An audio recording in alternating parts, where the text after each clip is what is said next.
আরও একবার সিবিআই দপ্তরে হাজিরা দিলেন অভয়ার ময়না তদন্তকারী চিকিৎসক অপূর্ব বিশ্বাস। আর এই নিয়ে 4 বার হাজিরা দিলেন তিনি। তার পাশাপাশি হাজিরা দিলেন আর.জি. কর মর্গের কর্মী। তবে কি লাশ কাটা ঘরে লুকিয়ে কোনো ক্লু?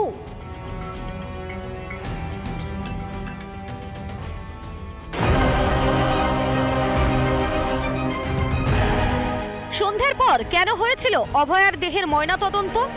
কেন তড়িঘড়ি দেহদাহ? এই প্রশ্নের সদুত্তর আজও অধরা কেন্দ্রীয় তদন্তকারীদের কাছে। আর এবারে তাই সিবিআই এর ফোকাসে লাশ কাটা ঘর। 9 আগস্ট 3 জনের মেডিকেল বোর্ড অভয়ার ময়নাতদন্ত করেছিল। সেই বোর্ডের ময়নাতদন্তকারী চিকিৎসক অপূর্ব বিশ্বাসকে ফের সিবিআই তলব। আজ ফের হাজিরা দিলেন অপূর্ব বিশ্বাস। ময়নাতদন্তের সময় কারা ছিলেন, কিভাবে হয়েছে, তাদের নির্দেশে এই ময়নাতদন্ত হয়েছে, এই গোটা ঘটনা জানার জন্য কিন্তু আজকে আবারও অপূর্ব বিশ্বাসকে তলব করা হয়েছে। এদিন সিজিওতে ঢোকার সময় সাংবাদিকদের প্রশ্ন এড়িয়ে গেলেন অপূর্ব বিশ্বাস। কিছু হতে পারছে না, ওই জন্য কি বারবার ডাকা হচ্ছে? কিছু বলবেন আপনি? সিবিআই তলবে সিজিও কমপ্লেক্সে এসেছিলেন আর.জি. করের মর্গের কর্মী সন্তোষ মল্লিক। প্রায় 1 ঘন্টা ছিলেন সিবিআই অফিসে। মর্গের টেবিলে ছিলেন সেদিন দায়িত্বে। ময়নাতদন্তের সময় তিনি ভেতরে ছিলেন না, কিন্তু কেন তাকে ডাকা হলো সিজিওতে? কোনো নথি চাওয়া হয়েছে কিনা সে বিষয়ে প্রশ্ন করা হলে কোনো উত্তর দেননি তিনি। ময়নাতদন্তের সময় আমি ছিলাম না, তো আপনি কি করে? আপনার তো দায়িত্ব ছিল মর্গের, মানে মর্গের ইনচার্জ তো আপনিই ছিলেন। ময়নার তদন্তের সময় তো আমি ছিলাম না, আমার তো টেবিল ওয়ার্ক। আমাদের যেহেতু ক্লার্ক রিটায়ারমেন্ট করে গেছে, এখন ক্লার্ক নেই, আমাকে টেবিল সামলাইতে হয়েছে, পেপারস ওয়ার্ক আমাকে করতে হয়েছে। আমি ওইখানে ওইটা সরি ম্যাম। অন্যদিকে পশ্চিমবঙ্গ মেডিকেল কাউন্সিলের ওয়েবসাইটে এখনো জলজল করছে সন্দীপ ঘোষের নাম। সন্দীপ ঘোষের নামের পাশে লেখা রেজিস্টার।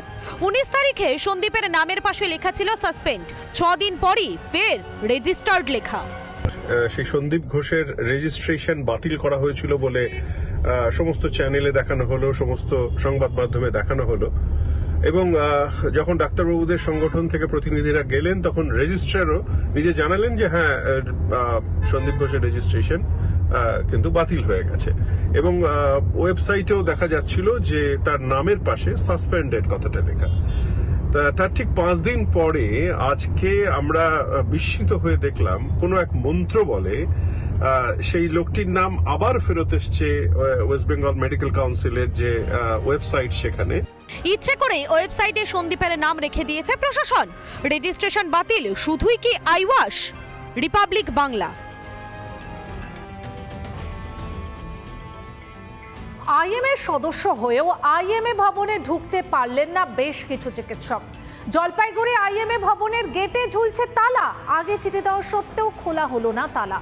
বৃষ্টি মাথায় বাইরেই বৈঠক সারলেন 70 জন চিকিৎসক। এই ঘটনা আবারও প্রমাণ করল সুশান্ত রায়ের একচ্ছত্র আধিপত্য। উত্তরবঙ্গ লবির এই মাথাকে তলব সিবিআই এর।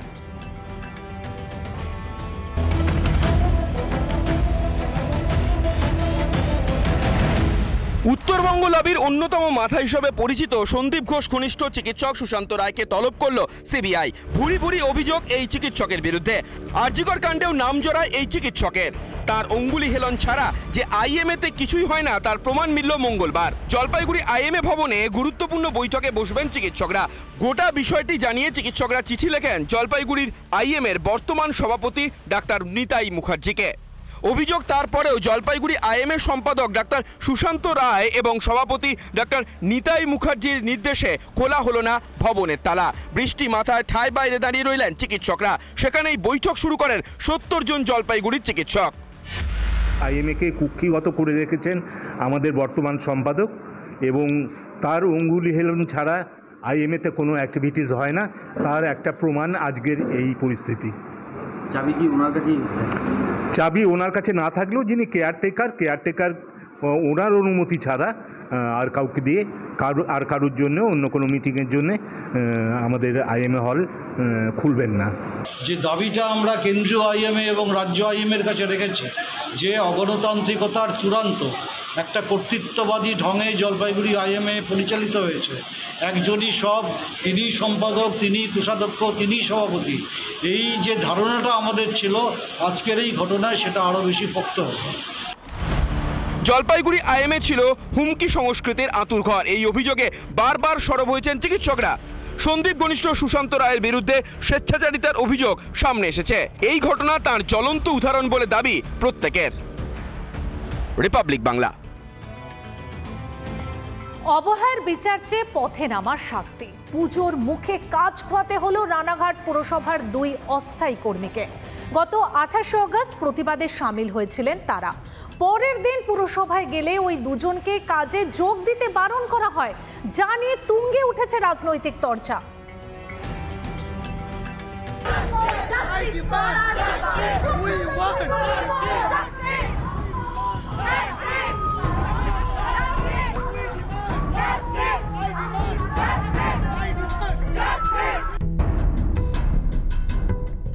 অভয়ার বিচারের দাবিতে নাগরিক সমাজের মতোই পথে নেমেছিলেন ওরা।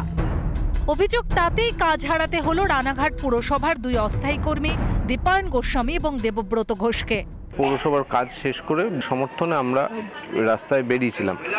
বেরোনোর পরের দিন কোনো কারণ ছাড়াই আমাদের বসিয়ে দেওয়া হয়েছিল। চেয়ারম্যান সাহেব কোনো কথা বলতে চায়নি, কোনো সদুত্তর দেননি যে কেন বসালো, যে কী জন্য বসালো। গত 28 আগস্ট বিচারের দাবিতে আমি পথে পা মেলাই। ঠিক তার পরের দিন যখন সকালবেলা আমি আবার 7টার সময় কাজে যাই, তো আমাদেরকে জানানো হয়, আমাকে এবং 7 নম্বর ওয়ার্ডের যে কনজারভেন্সি সুপারভাইজার তাকে জানানো হয় যে তোমরা সই করো না, তোমাদের এখন কাজ বন্ধ করে দেওয়া হয়েছে। পরে আশ্চর্যভাবে জানতে পারি যে আমাদেরকে বসিয়েও দেওয়া হয়েছে এবং আমাদের এগেনস্টে কেস করা হয়েছে। বিষয়টি নিয়ে রানাঘাট উত্তর পশ্চিমের বিধায়ক বিজেপির পার্থ সারথী চ্যাটার্জির কাছে লিখিত অভিযোগ জানিয়েছেন ওই 2 পুরকর্মী। তো করছে তো একটা ভিন্ডিকটিভ অ্যাটিটিউড, অহেতুক বসিয়ে দেওয়া হলো। তার একমাত্র কারণ হচ্ছে যেহেতু অভয়াকাণ্ডের বিরুদ্ধে তারা পথে নেমেছিল।